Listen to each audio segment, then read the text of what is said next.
Hello friend, तो एक बार फिर से स्वागत करता हूं आप सभी का अपने चैनल ट्रिक फार्मेसी में। दोस्तों, आज हम बात करेंगे फार्मास्यूटिकल बायोटेक्नोलॉजी यूनिट फर्स्ट के जो फर्स्ट टॉपिक हमारा दिया गया है, brief introduction to biotechnology with reference to pharmaceutical science. इसी के बारे में आज हम बात करेंगे। तो हमारा जो फार्मास्यूटिकल बायोटेक्नोलॉजी है, ये दो चीज़ों से मिलकर बना होता है। एक हमारा क्या है, फार्मास्यूटिकल साइंस, एक हमारा क्या है, बायोटेक्नोलॉजी। जो फार्मास्यूटिकल साइंस होती है, उसमें क्या होता है, formulation, compounding and dispensing of drug होता है। तो उसको हम क्या बोलते हैं, फार्मास्यूटिकल साइंस बोल देंगे। और बायोटेक्नोलॉजी इसको बोलेंगे जिसमें हम किसी भी लिविंग ऑर्गेनिज्म का यूज करके हम क्या उसके क्या कर देंगे, मॉडिफाइड कर देंगे, या उससे क्या हमारा बनेगा, प्रोडक्ट बनेगा। जैसे मान लीजिए एक ए लिविंग ऑर्गेनिज्म मतलब बैक्टीरिया है। बैक्टीरिया एक हमारा हो गया। ये मान लीजिए हमारा ह्यूमन ह्यूमन का सेल। तो इसके भी डीएनए को हम इसके डीएनए को निकाल लिए और इसके डीएनए को निकाल लिए। निकालने के बाद इसे क्या कर दिए, दोनों को रिस्ट्रक्शन एंजाइम की हेल्प से कट करके इसे आपस में क्या कर दिए, जोड़ दिए। तो इससे हमारा क्या बनेगा, नया प्रोडक्ट बनेगा। तो उसी को हम कहेंगे बायोटेक्नोलॉजी कहेंगे। ठीक है। तो यहाँ पे देखिए अगला पॉइंट दिया गया है, biotechnology means study of tools from living things. जो बायो मतलब हमारा हो गया लिविंग थिंग्स, और इसमें टेक्नो टेक्नो का मतलब है टेक्नोलॉजी, और हमारा लॉगस का मतलब है क्या, स्टडी। ठीक है।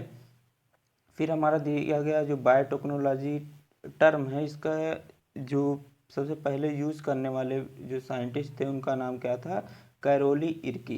कैरोली कैरल इर्की उनका नाम था। इन्होंने क्या किया था, लिविंग ऑर्गेनिज्म का यूज़ करके क्या बनाया था, प्रोडक्ट बनाया था। किसमें, इंडस्ट्रियल फर्मेंटेशन में सबसे पहले। ठीक है। तो आप याद रखिएगा, ये पॉइंट इम्पॉर्टेंट है। ठीक। फिर हमारा जो अगला हमारा था biotechnology began when human began to plant. जैसे जो बायोटेक्नोलॉजी है, अब आप आजकल देख ही रहे होंगे कि प्लांट में कोई प्लांट, मान लीजिए हमारा प्लांट है इसमें कोई भी क्या नाम है, कोई भी लिविंग ऑर्गेनिज्म का डीएनए कट करके इसमें डाल दिए। ठीक है। तो अब प्लांट ये क्या करने लगा, नए नए तरीके के फल देने लगा। पहले छोटा देता था, अब क्या जल्दी बड़ा फल देने लगा। पहले कम टाइम में देता था, अब जल्दी टाइम में फल देने लगा। ठीक है। प्लांट में कुछ ना कुछ मॉडिफिकेशन कर दिए उसके जीन में। ठीक है। तो ये हमारा प्लांट के लिए होगा। फिर लिखा क्रॉप्स। क्रॉप्स आप देख रहे हैं कि जैसे हाइब्रिडाइजेशन के द्वारा क्या नाम है, प्लांट जो है इसमें कुछ ना कुछ चेंजेस कर दिए गए। जैसे कुछ प्लांट जो क्रॉप्स थी वह जैसे 3-4 महीने में तैयार होती थी, अब वह उससे कम ही टाइम में तैयार हो जा रही हैं। ठीक है। और फिर हमारा अगला दिया गया है यहाँ पे डोमेस्टिक एनिमल, जैसे जैसे मुर्गी उर्गी जो हैं, इनका जैसे बहुत टाइम लगता था इन्हें ग्रो करने में। तो इन्हें कई टाइप के इंजेक्शन दिए जाने लगे, जल्दी से वो ग्रो हो जाते हैं। फिर यहाँ फर्मेंट जूस, जैसे ऑइन बनाने में, शराब बनाने में देख रहे हैं आप, कई कई तरह के जो प्लांट के फल यूज़ किए जाते हैं। और देखिए चीज़ बनाने में, और लिव इन ब्रेड बनाने में, इस सब में क्या बायोटेक्नोलॉजीज का यूज़ बहुत किया जा रहा है। ठीक है, आज के समय में। तो यहाँ पे अब आगे देख लिए, pharmaceutical biotechnology can simply be define. इसमें जो फार्मास्यूटिकल बायोटेक्नोलॉजी है कवर करता है ऑल टेक्नोलॉजीज को। किसके लिए, require for the production, manufacturing and restriction of biological drug. ठीक है। फिर अगला हमारा पॉइंट दिया गया है, जो फार्मास्यूटिकल बायोटेक्नोलॉजी का एम क्या है,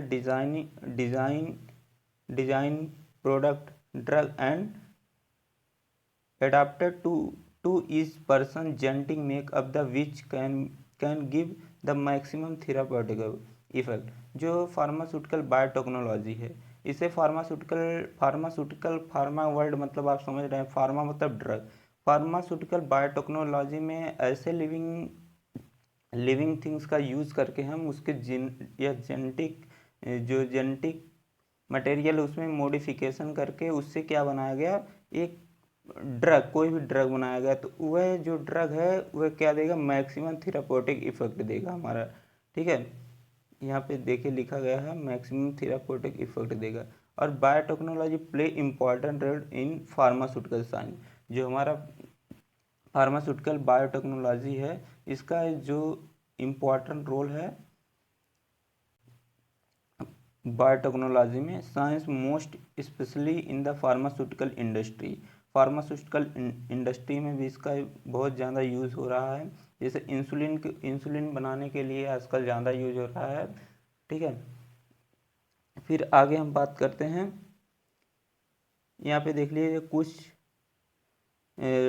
डिफिनेशन दी गई हैं। Definition to biotechnology can be further divided into different area known as red, green, blue and white biotechnology के नाम से जाना जाता है। ठीक, फिर हम रेड बायोटेक्नोलॉजी इसको बोलेंगे जिसमें मेडिकल पर्पस के लिए जो यूज किया जाता है। ठीक है, इसमें क्या होता है, डिज़ाइनिंग किया जाता है किसी भी ऑर्गेनिज्म का यूज़ करके, न्यू एंटीबायोटिक हो गया और न्यू एंटीबायोटिक, ये सब जैसे जो आती है मेडिसिन, इन सब का किस में हो रहा है, मेडिकल पर्पस के लिए जो भी यूज हो रहा है उसको हम किस में रखेंगे, मेडिकल वाला रेड बायोटेक्नोलॉजी। और ग्रीन बायोटेक्नोलॉजी में, ग्रीन मतलब आप ग्रीन वर्ड से ही समझ रहे हैं, जो हमारा क्या हो, एग्रीकल्चरल पर्पज के लिए यूज किया जा रहा है उसको क्या बोलेंगे, ग्रीन बायोटेक्नोलॉजी बोलेंगे। और ब्लू बायोटेक्नोलॉजी, ये भी आपको समझ में आ रहा होगा, ब्लू बायोटेक्नोलॉजी इसको बोलेंगे जो हमारा मेराइन पर्पज के लिए यूज किया जा रहा है उसको बोलेंगे ब्लू बायोटेक्नोलॉजी। और जो हमारा वाइट बायोटेक्नोलॉजी है, वाइट बायोटेक्नोलॉजी जो हमारा इंडस्ट्री पर्पज के लिए यूज किया जाता है। इंडस्ट्री पर्पज मतलब न्यू केमिकल्स बनाने में, जैसे प्रोटीन हो गया, एंजाइम हो गया, इन सब के बनाने के लिए हमारा क्या है, वाइट बायोटेक्नोलॉजी हम यूज़ करते हैं। ठीक है, फिर आगे हमारा दिया गया है, यहाँ पे देखिए, ए distinction is the made between non gene biotechnology and gene biotechnology.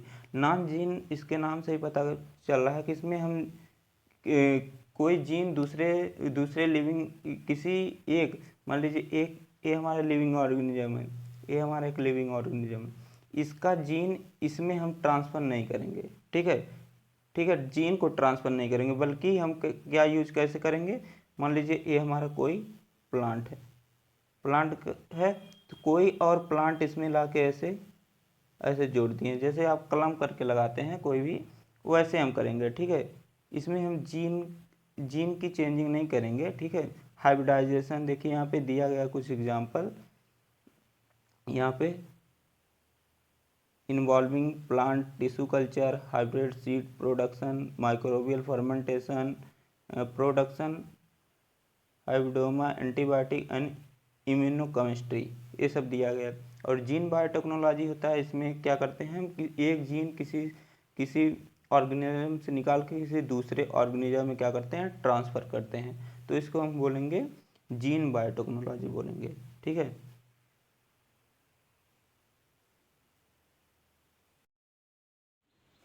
अब आगे बात कर लेते हैं ब्रांचेस ऑफ बायोटेक्नोलॉजी के बारे में।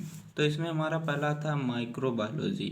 माइक्रोबायोलॉजी में बायोटेक्नोलॉजी का कैसे यूज होता है फ्रेंड, जैसे माइक्रोबायोलॉजी का, जैसे मान लीजिए कि कोई हमारी बैक्टीरिया है, बैक्टीरिया का डीएनए निकालें, ये हमारा बैक्टीरिया का डीएनए हो गया, ये हमारा ह्यूमन का डीएनए यहाँ निकाल लिए, ह्यूमन का डीएनए निकालिए, तो इन दोनों को रिस्ट्रक्शन एंजाइम के हेल्प से कट कर लिए दोनों के, फिर इसको क्या कर लिया, रिकम्बिनेंट डीएनए से बना लिए, जोड़ दिए with the help of ligase enzyme. ठीक है, लाइगेज एंजाइम के हेल्प से जोड़ दिए तो हमारा क्या बन गया, रिकम्बिनेंट डीएनए बन गया। ठीक है, अब इससे हमारा क्या बन गया, प्रोडक्ट बन जाएगा।